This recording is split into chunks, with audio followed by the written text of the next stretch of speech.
Bien, ahora vamos a hablar de coordenadas curvilíneas. ¿De qué va coordenadas curvilíneas? Eh, Como ustedes ya debieron haber estudiado en algún momento, existen algunos problemas que puede que no sea tan sencillo de trabajar, puede de hecho que incluso sea imposible de trabajar en coordenadas cartesianas. Para eso, en geometría, pues les explicaron existen coordenadas polares. ¿Cuáles eran las coordenadas polares? Pues, por ejemplo, ustedes saben que existía una transformación eh, de parámetros ρ y teta que donde ρ estaba definida como la raíz cuadrada de la suma del cuadrado de las coordenadas cartesianas y teta pues era el ángulo cuya tangente es el cociente de y entre x.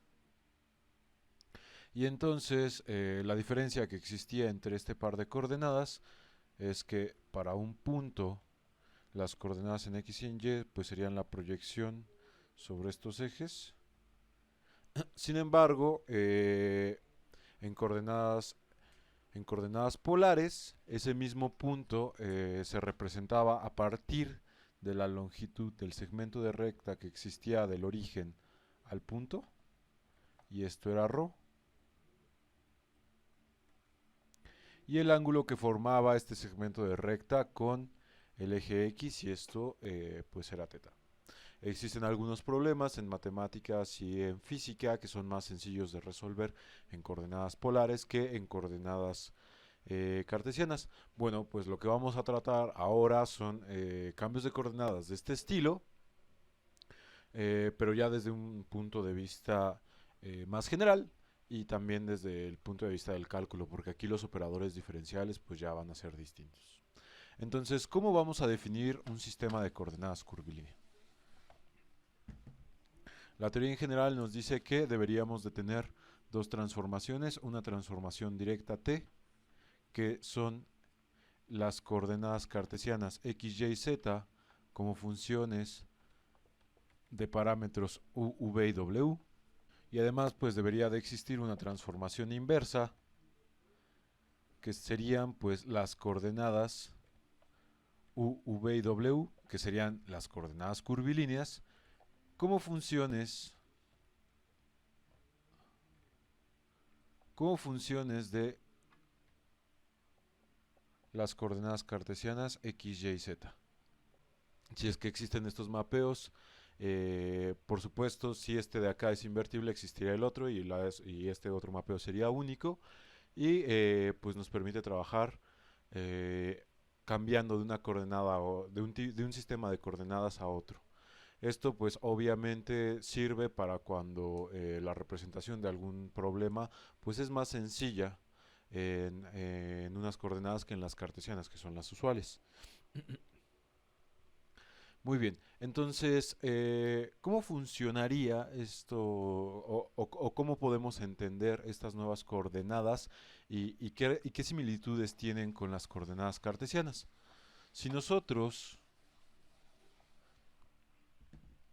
consideramos pues un sistema de coordenadas cartesiano, pues tendríamos lo que conocemos como los ejes coordenados, x, y, z, y existirían planos coordenados, y estos serían pues por un lado el plano xy de coordenada z igual a 0. Este de acá sería el plano YZ de ecuación x igual con 0 y por acá tendríamos otro plano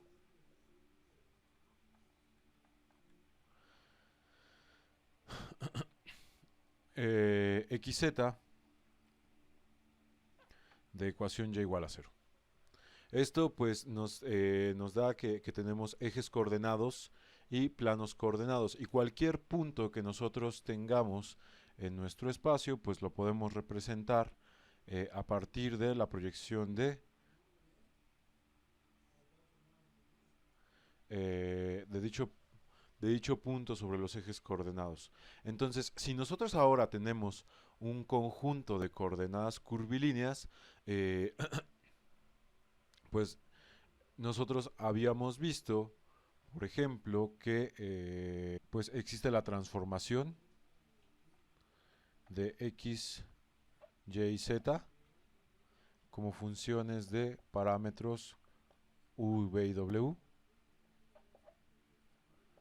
Sin embargo, considerando que esto geométricamente representa un punto, entonces bien podríamos escribir la transformación en su forma vectorial como t, u, v y w, como x de u, v y w en dirección de y, más y de u, v y w en dirección de j, más z de u, v y w en dirección de k. Y aquí esta tiene la forma de un campo vectorial, pero ahora sí vamos a considerar que esta x, y y z sí representan lugares geométricos.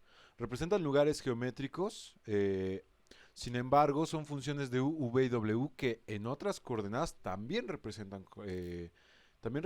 el mismo espacio geométrico. Sin embargo, pues viéndolo así, lo podemos tratar como una función vectorial. Muy bien, les mencionaba que en coordenadas cartesianas tenemos planos coordenados y ejes coordenados. ¿Qué pasa para coordenadas curvilíneas?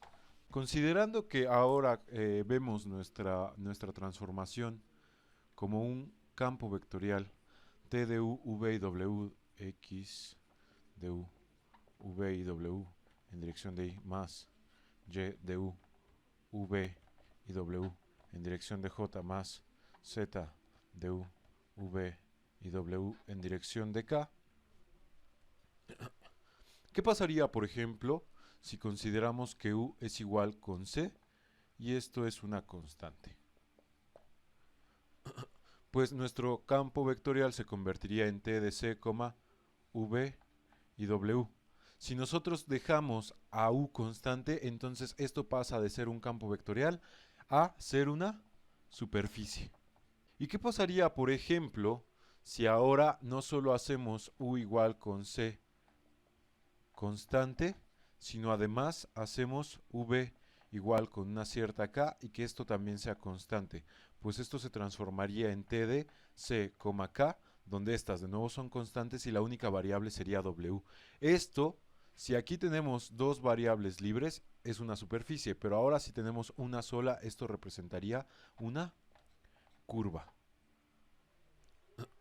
Muy bien, geométricamente, si nosotros nos vamos al espacio de coordenadas cartesianas, x, y y z, hacer, por ejemplo, que estos dos valores sean iguales con 0 nos daría una curva, pero una curva que justamente como efecto tiene el mismo significado que los ejes coordenados para coordenadas cartesianas, solamente que pues ahora por supuesto estaríamos hablando de coordenadas curvilíneas. Y por ejemplo, para esto de la superficie, si nosotros consideramos c igual con 0, pues tendríamos una superficie que varía con w y que varía con algún otro parámetro v. Y entonces la unión de todas estas curvas nos daría pues una noción similar a los planos coordenados, nos daría una superficie. Bueno, a estas curvas que representan exactamente lo mismo que los ejes coordenados se les conoce como curvas coordenadas. Y a las superficies que se forman a partir de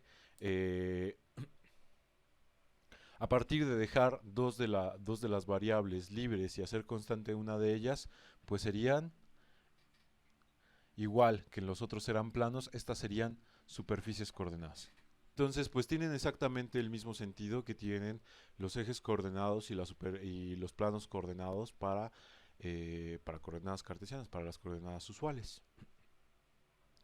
Sin embargo, cuando nosotros cambiamos el sistema de coordenadas, obviamente cambiamos la representación geométrica de los puntos de nuestro espacio a otro sistema de coordenadas y pues geométricamente las relaciones que existen entre estas otras coordenadas y los puntos pues son distintas.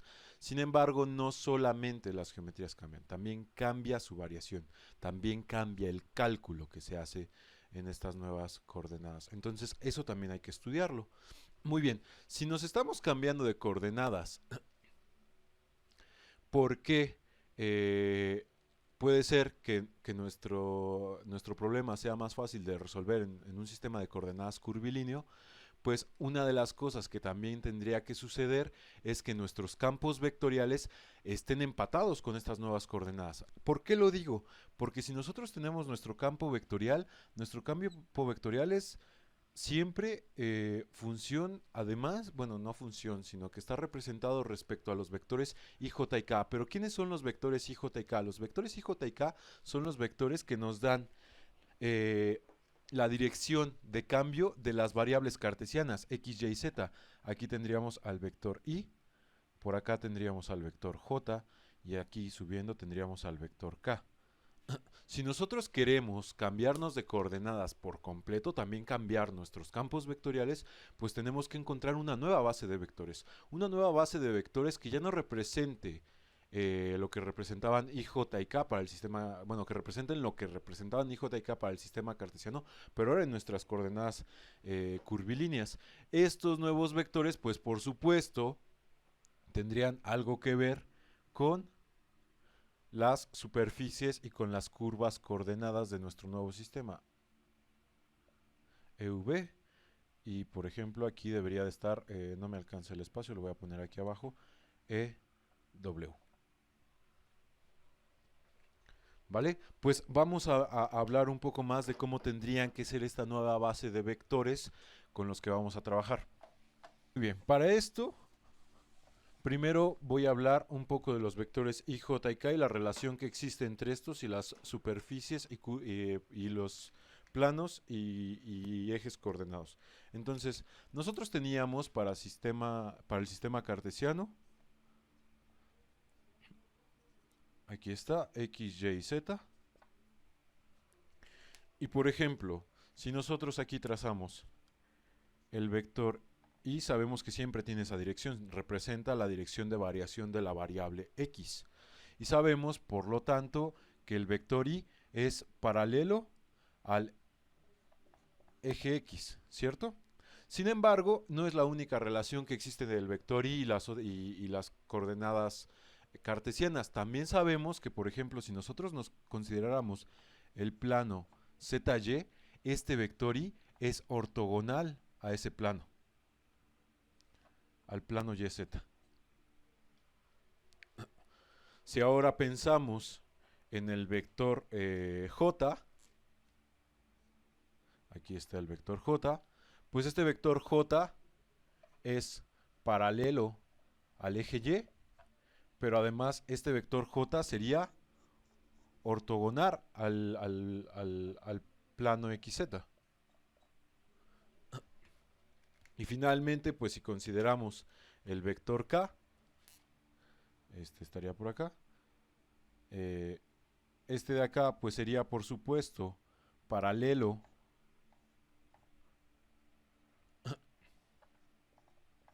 debería de ser paralelo al eje Z, pero además otra cosa que sucede es que K es ortogonal a el plano XY. Esas cosas sabemos nosotros de nuestros vectores de la base canónica, pues los vectores que representan la variación de las variables x, y, z. Pero ¿qué pasa para coordenadas curvilíneas? Para coordenadas curvilíneas ya les dije que pues considerando constante alguna de nuestras variables, dejamos de tener toda la representación completa del espacio para tener una sola superficie. Esa sola superficie tiene la misma noción que los planos coordenados, y sería una superficie coordenada. Entonces, unos vectores que tendrían que aparecer para nuestro cambio de coordenadas deberían de ser vectores que sean, por un lado, ortogonales a las superficies coordenadas y por otro lado, igual que sucede que estos son paralelos a los ejes coordenados, debería de haber vectores que sean paralelos a las curvas coordenadas. Suponiendo que tenemos acá el sistema de coordenadas curvilíneas, U, V y W. Entonces, pues debería de existir por aquí un cierto vector, que este sería EU, que tiene que ser paralelo a las curvas coordenadas en U. Debería de existir un vector EV que sea paralelo, bueno, más bien tangente a las curvas coordenadas donde solo V es variable. Y finalmente, pues también debería de existir un vector EW que sea paralelo a las curvas, tangente a las curvas coordenadas donde solo W es variable. Y pues estos mismos deberían de ser ortogonales a las superficies coordenadas de nuestro sistema de coordenadas, ¿cierto? Bueno, pues esto no es tan cierto. Eso podría no ser así. Podría ser que el vector que es ortogonal a la superficie coordenada de W y de V, pues sí, también se va a llamar EU, pero este le vamos a llamar EU mayúscula. Y podría no ser exactamente el mismo vector que EU minúscula. Por supuesto, debería de haber otro vector que fuera ortogonal a las superficies coordenadas donde W y U son las que permanecen variables, y este sería EV mayúscula. Y de nuevo, puede que no sea exactamente igual a el vector EV minúscula. Y finalmente, pues también tendríamos un vector que sería ortogonal a las superficies coordenadas donde U y V son variables, y este pues sería EW mayúscula, y de nuevo podría no ser igual. Entonces, de aquí vamos a considerar que existen dos bases, la que vamos a llamar primero la base variante y la base contravariante. La base variante va a estar formada por los vectores EU mayúscula, EV mayúscula y EW mayúscula, y estos van a ser los vectores que son ortogonales a las superficies coordenadas. Y la base contravariante pues sería la que está formada por vectores EU, EV y EW, estos en minúsculas, y que estos van a ser tangentes a las curvas coordenadas. Entonces deberían de existir dos conjuntos de vectores. Uno sería la base variante, que son vectores EU, EV y EW mayúsculas, que son ortogonales a las superficies coordenadas, y otro sería el vector, el conjunto de vectores contravariante, que serían EU, EV y EW, pero estos en minúscula, y que estos van a ser tangentes a las curvas coordenadas. ¿Vale? Ahora, pues ya que sabemos esto, pues ¿cómo se calculan? ¿Cómo calculamos estos vectores para poder cambiar completamente nuestros campos vectoriales o bueno, nuestras superficies o curvas a otro tipo de coordenadas, a coordenadas curvilíneas? Muy bien, igual que sucedía con superficies, si yo calculo, esto va a ser para la base contravariante, si yo calculo la derivada parcial de t respecto a u, y la evalúo en W, en V y W constantes, pues esto me daría un vector que es tangente a las curvas coordenadas en U. Esto quiere decir que esta cosa pues es paralela a las tangente a las curvas coordenadas de U. Y entonces, ahora, ¿qué hago para encontrar el vector unitario que va en esa dirección? Porque al fin y al cabo lo que nosotros vamos a querer en estas nuevas coordenadas es obtener vectores que representen lo mismo que nuestros vectores I, J y K, que entre ellos sean ortogonales y que además pues representen la dirección de cambio de nuestras variables en curvilíneas. y que además sean unitarios. Entonces yo ya sé que esto se mueve en la dirección en la que varía u. Cómo lo hago unitario? Pues por supuesto dividiéndolo entre su módulo. Entonces vamos a decir que el vector EU se va a calcular como la derivada parcial de t respecto a u, pero dividido entre 1 sobre HU, multiplicado por 1 entre HU, donde este HU va a ser igual, pues obviamente, al módulo de esa derivada parcial, para hacerlo unitario. Y a esta cosa le vamos a conocer como factor de escala. Esta cosa va a seguir apareciendo en la teoría de coordenadas curvilíneas. Y bueno, pues ¿cómo deberían ser entonces los otros vectores? Pues siguiendo la misma idea, pues tienen que ser exactamente iguales, ¿no? V minúscula debería de ser entonces también 1 entre HV por la derivada parcial de t respecto a v, y con HV igual a la derivada el módulo de la derivada parcial de t respecto a v. Y finalmente pues tendríamos EW igual a 1 entre HW, donde todos estos son factores de escala de nuevo, por la derivada parcial de t respecto a w, con HW igual al módulo pues de esa derivada parcial. Así calcularíamos los vectores de la base contravariante, que son los vectores que son tangentes a las curvas coordenadas. Relativamente sencillo. Aquí no hemos hecho nada distinto a lo que hemos estado haciendo para pues para calcular justo vectores tangentes tanto a superficies como para curvas. Y esta sería la base contravariante. ¿Qué pasa ahora para la base variante? Para la base variante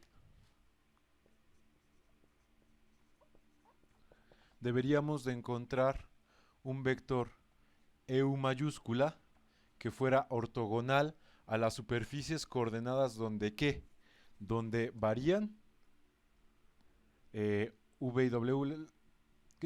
Haciendo un abuso de notación voy a poner como si esto fuera los planos cartesianos, V y W. Muy bien, si V y W son las que varían, eso significa que la que permanece constante, ¿quién es? Es U, ¿cierto? Entonces, si nosotros dejamos a U constante, el vector debería de ser entonces ortogonal a la superficie. Bueno, si dejamos a U constante nos va a salir una superficie coordenada dependiente solamente de V y W, y el vector que obtengamos de ahí tiene que ser ortogonal a esa superficie. Por supuesto, una primera idea pues sería justo como ocurría en coordenadas en superficies, pues tomar derivadas parciales de t respecto a w, derivadas parciales de t respecto a v a w, hacer el producto cruz, y del producto cruz encontrar un vector que fuera en dirección de este que es ortogonal a esta superficie, y luego pues dividir entre el módulo de dicho vector para hacerlo unitario. Sin embargo, hay una forma un poco más sencilla. Digo, un poco siendo relativo. ¿Por qué? Nosotros sabemos que de la transformación inversa,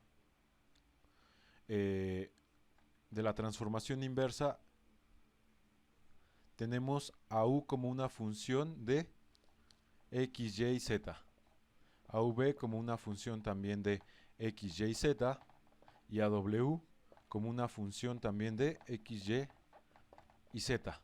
Sin embargo, pues estas son funciones escalares de variable vectorial. ¿Qué pasa, por ejemplo, si yo esto lo hago constante? Si yo hago esta función escalar de variable vectorial constante, lo que voy a obtener sería una superficie de nivel de esa de esta función, una superficie de nivel en el espacio de esta función. Y nosotros sabemos que vector siempre va a ser ortogonal a superficies de nivel de una función, y ese es justamente el gradiente. Entonces, este gradiente, el gradiente de u, va a ser ortogonal también a las superficies coordenadas donde, donde u es constante. Si esta u es constante, entonces las que varían son v y w. Entonces, ahora, ¿cómo vamos a buscar a los vectores de la base contravariante? Perdón, de la base variante, que es la de los vectores ortogonales a las superficies. Pues por supuesto tendríamos que EU mayúscula debería de ser paralelo a este gradiente de U, pero vean, este U pertenece a la transformación inversa. Para los de la base contravariante estábamos trabajando con la transformación original, dividido entre 1 entre HU, pero esta HU también es mayúscula. ¿Por qué? Porque este es el factor de escala, pero asociado a esta base. Y este HU, pues obviamente tendría que ser el módulo de el gradiente de U. Este es otro, también factor de escala, pero es distinto al de la base contravariante. Y pues siguiendo la misma idea, entonces EV mayúscula debería de ser 1 entre HV mayúscula por el gradiente de V, donde este H de V mayúscula pues no es otra cosa sino el módulo de ese gradiente que habíamos mencionado. Y finalmente tendríamos EW mayúscula, que es 1 entre el factor de escala HW mayúscula por el gradiente de W, donde este factor de escala de W pues no es otra cosa sino el módulo del gradiente de W. Y así se calcularían los vectores de la base variante y de la base contravariante, que ya les menciono que no siempre son iguales. De hecho, justamente ahorita vamos a hacer un ejemplo para verificar que esto no siempre sucede. Esto pues vamos a hacer algo relativamente sencillo, vamos a considerar una transformación pues que sea lineal, un cambio de coordenadas que sea lineal. ¿Qué sería bien? Vamos a considerar que nuestro cambio de coordenadas, además lo vamos a considerar solamente de dos variables para que sea relativamente rápido, no sé, x más y, no, perdón, este es el original, entonces esto sería u más v, y que aquí tengamos menos u más 2v. Que sea así ese cambio de coordenadas. Bueno, vamos a tener entonces este cambio de coordenadas y vamos a calcular la base contravariante primero. Entonces, si esto lo llevamos a vectorial, esto nos quedaría t de u y de v igual a u más v en dirección de i más menos u más 2v en dirección de j. Y para calcular los vectores de coordenadas y los factores de escala asociados a esta base contravariante, pues primero tendríamos que tomar derivadas parciales de t respecto a u y v. Entonces las derivadas parciales de t primero respecto a u quedaría i menos j, y respecto a v quedaría i más 2j. Calculando los módulos, que serían justamente los factores de escala, entonces aquí HU sería la raíz cuadrada de la suma del cuadrado de las componentes. Aquí tenemos 1 y menos 1, entonces tendríamos 1 al cuadrado más menos 1 al cuadrado, y pues esto daría raíz de 2. Y luego tendríamos h de v, que esto sería pues 1 al cuadrado más 2 al cuadrado, y luego esto en raíz, pues esto sería 1 más 4, esto quedaría raíz de 5. Esos serían los factores de escala, y finalmente tendríamos que los vectores EU quedaría 1 sobre raíz de 2 en dirección de i, menos 1 sobre raíz de 2 en dirección de j, y EV quedaría 1 sobre raíz de 5 en dirección de i, más 2 sobre raíz de 5 en dirección de j. Esos serían los vectores de la base contravariante y esos serían los factores de escala. Muy bien. Vamos a tener esto en cuenta. Voy a borrar esta parte y voy a borrar de mientras también los factores de escala. Ya no los voy a necesitar por un momento. Y ahora vamos a ver cómo debería de ser entonces la transformación inversa. Para la transformación inversa, pues básicamente yo debería de tener a u y a v como funciones de x y de y.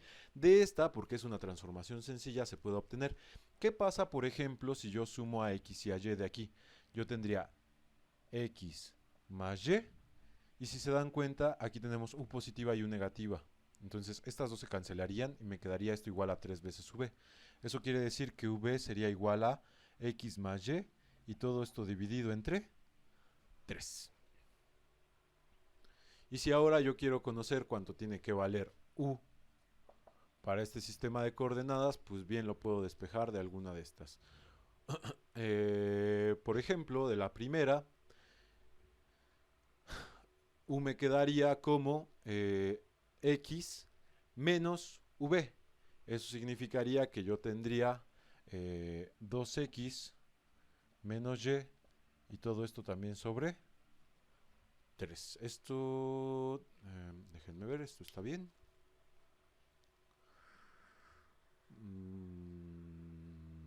Sí, sí está bien. Ahora, pues hay que calcular los gradientes, porque para esta base lo que importa es sacar los gradientes. ¿Cómo quedaría el gradiente de u? Sabemos que esta es la función u, entonces su gradiente sería la derivada parcial de esto respecto a x, que sería 2 tercios en dirección de y, más la derivada parcial de esto respecto a y en dirección de j, que eso quedaría menos 1 tercio en dirección de j. Y el gradiente de v quedaría, pues serían derivadas parciales de este de acá, 1 tercio en dirección de y más 1 tercio en dirección de j. Si ahora calculamos los factores de escala mayúscula, esto sería HU mayúscula, que es el módulo del gradiente de u, pues esto debería de ser 2 tercios más menos 1 tercio, 2 tercios al cuadrado más menos 1 tercio al cuadrado y todo eso en raíz. Eso finalmente, pues 2 tercios al cuadrado más menos 1 tercio al cuadrado, todo esto en raíz, quedaría eh,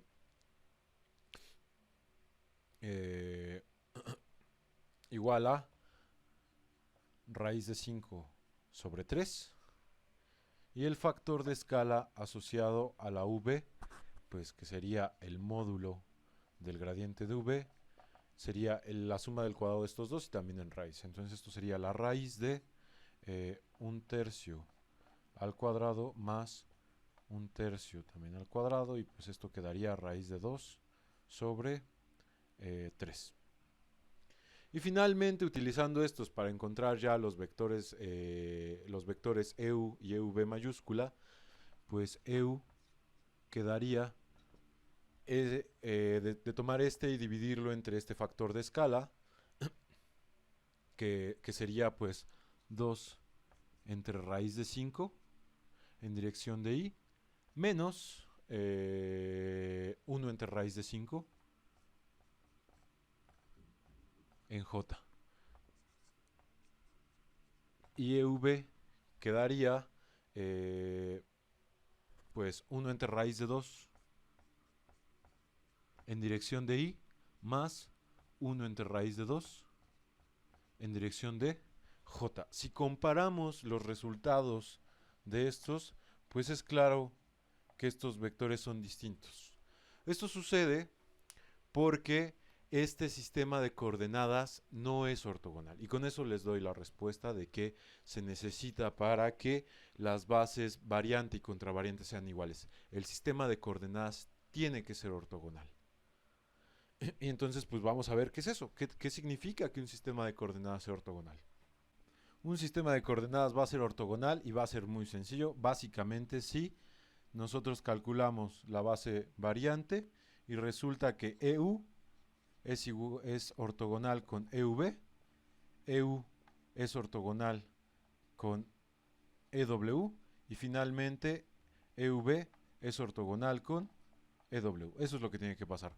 O por el otro lado, si calculamos la base variante, EU mayúscula es ortogonal a EV mayúscula, EU mayúscula también tiene que ser ortogonal a EW mayúscula, y finalmente EV mayúscula también sea ortogonal con EW mayúscula. Si pasa alguna de estas, o sea, tienen que pasar las tres, pero si pasa alguna de estos conjuntos de condiciones, entonces vamos a decir que el sistema de coordenadas es ortogonal. ¿Y qué pasa cuando el sistema de coordenadas es ortogonal? Pues va a suceder que los factores de escala asociados a la base contravariante son el inverso de los factores de escala de la base variante. Y además, pues va a suceder que ahora sí, los vectores de la base variante y de la base contravariante también van a ser iguales. Y eso va a suceder para estos vectores si el sistema de coordenadas es ortogonal. Entonces se gana mucho con la ortogonalidad del sistema de coordenadas. Y pues ya, básicamente con esto obtenemos todo lo que requerimos para poder cambiar nuestras funciones y nuestras funciones tanto escalares como vectoriales a un nuevo sistema de coordenadas. Ya tenemos la transformación que nos pasa las coordenadas cartesianas a curvilíneas o al revés, de curvilíneas a cartesianas, y además tendríamos vectores que nos permiten cambiar de vectores en cartesianas a vectores en curvilíneas y de vectores en curvilíneas a vectores en cartesianas. Ya tendríamos en principio todo. Sin embargo, como les había mencionado, no solo cambia la geometría del sistema de coordenadas, también cambia su variación. Y entonces esto también es interesante para el cálculo. Entonces, si nos cambiamos de coordenadas, debemos de cambiar, pues obviamente, primero las coordenadas, luego los vectores asociados a estas nuevas coordenadas y también los operadores. Entonces, ¿cómo van a quedar los operadores? Y pues vamos a ver primero el gradiente. ¿Qué pasa con el gradiente? Nosotros sabemos que si existe una función phi, el gradiente de phi, ¿a qué va a ser igual? Pues esto debería de ser la derivada parcial de phi respecto a x en dirección de y, más la derivada parcial de phi respecto a y en dirección de j, más la derivada parcial de phi respecto a z en dirección de k. Muy bien, ¿y cómo hago para representar ahora esto en coordenadas curvilíneas? Pues yo debería de saber que si x es una función ahora de v y w, por regla de la cadena, pues esto debería de ser también, por ejemplo, el solito debería de ser pues la parcial de phi respecto a quién. Pues primero respecto a u, por la derivada parcial de u respecto a x, pero x no depende nada, bueno, u no depende nada más de, x no depende nada más de u, x depende también de v y de w. Entonces aquí haría falta más la derivada parcial de phi respecto a v por la derivada de v respecto a x más la parcial de phi respecto a w por la parcial de w respecto a x. Y esto todo sería la derivada parcial de phi respecto a x. Luego más. Tendríamos la derivada parcial de phi respecto a y, pues debería de ser la parcial de phi respecto a u por la parcial de u respecto a y, más la parcial de phi respecto a v por la parcial de v respecto a y, más la parcial de phi respecto a w por la parcial de w respecto a y. Y todo esto en dirección de j sería la derivada parcial de phi respecto a y. Y finalmente tendríamos, pues por supuesto, la parcial de phi respecto a... ¿Qué estoy haciendo? No. No, sí. Sí, esto está bien. La parcial de u respecto a z más la parcial de phi respecto a v por la parcial de v respecto a z más la parcial de phi respecto a w por la parcial de w respecto a z, y esto quedaría en dirección de k. Muy bien. ¿Qué cabe destacar acá? Si nos damos cuenta, todo esto sería el gradiente de U. Todo esto sería el gradiente de V y todo esto sería el gradiente de W. Y por otro lado, aquí tendríamos la pura parcial de phi respecto a U, la pura parcial de phi respecto a V y la pura parcial de phi respecto a W. Entonces, este gradiente también se puede reescribir como la parcial de phi respecto a U por el gradiente de U, más la parcial de phi respecto a V por el gradiente de V, más la parcial de phi respecto a W por el gradiente de W. Vamos a considerar que el sistema de coordenadas es ortogonal y entonces pues nosotros sabemos que este gradiente de U, pues ¿qué sería? Por supuesto quedaría en dirección del vector EU, pero además para que empaten pues debería de aquí aparecer un factor de escala. ¿Qué factor de escala debería de aparecer? Pues para que estos sean iguales, esto debería de ir dividido entre el gradiente de U. Y este de acá, que es H de U mayúscula. Eso quiere decir que este sería EU por H de U mayúscula. Así nos quedaría la relación. Bueno, de ahora en adelante, los factores de escala solamente vamos a trabajar con los que tienen letra minúscula, con los que salen de la base contravariante. Entonces, como los de la base contravariante son el inverso de los de la base variante, esto va a ser 1 entre HU minúscula por EU.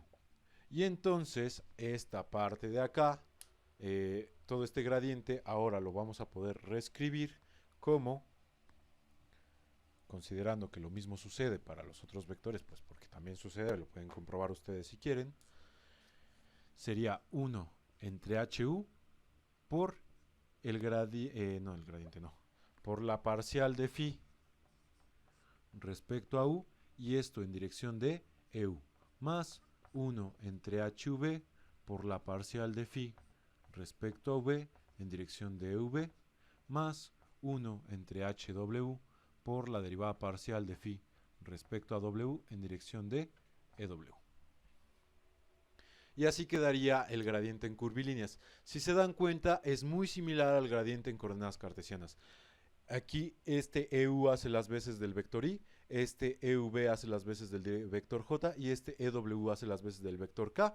Esta sería como la derivada parcial de la función respecto a X, esta sería como la derivada parcial de la función respecto a y esta como la derivada parcial de la función respecto a Z, solamente que cuando cambiamos a coordenadas curvilíneas hay que agregar los que les dije, los factores de escala. Bueno, esto sería para el gradiente. Pues debido a que realmente este pizarrón es muy pequeño y las demostraciones de las fórmulas de los otros operadores son bastante más complejas de hacer. Si algún día volvemos en este semestre a vernos, pues ahí se las enseñaré. Sin embargo, pues están en las presentaciones. Y por supuesto las pondré de inmediato en pantalla para este video también. Pero ya no las voy a calcular. Si alguno de ustedes tiene dudas de cómo se obtienen esas, pues con gusto tal vez haga un video solamente de eso, pero ya no sería conmigo aquí en el pizarrón, sino un video de una presentación donde yo les explique más o menos cómo es que se obtienen esos otros. Y bueno, pues eso sería todo. Ya tenemos básicamente la teoría de un cambio de coordenadas curvilíneas. Para la parte de los ejemplos y ejercicios, pues voy a hacer la deducción de todos estos vectores y de todos estos operadores para los dos sistemas de coordenadas curvilíneas más usuales que hay, que son el sistema de coordenadas esférico y el sistema de coordenadas cilíndrico. Y con esto terminaríamos el tema 2. Como les menciono, ejercicios pues no puedo hacer demasiado en este pequeño pizarrón, entonces les enviaré haré otro material con ejercicios resueltos y pues ahí irán algunas algunos cálculos muy importantes, como les digo, son los de estos objetos matemáticos para las coordenadas esféricas y cilíndricas, que son las más importantes que hay, o que yo sepa, y vendrán ejercicios y ejemplos pues de subtemas previos. Sin más por el momento, pues sería todo.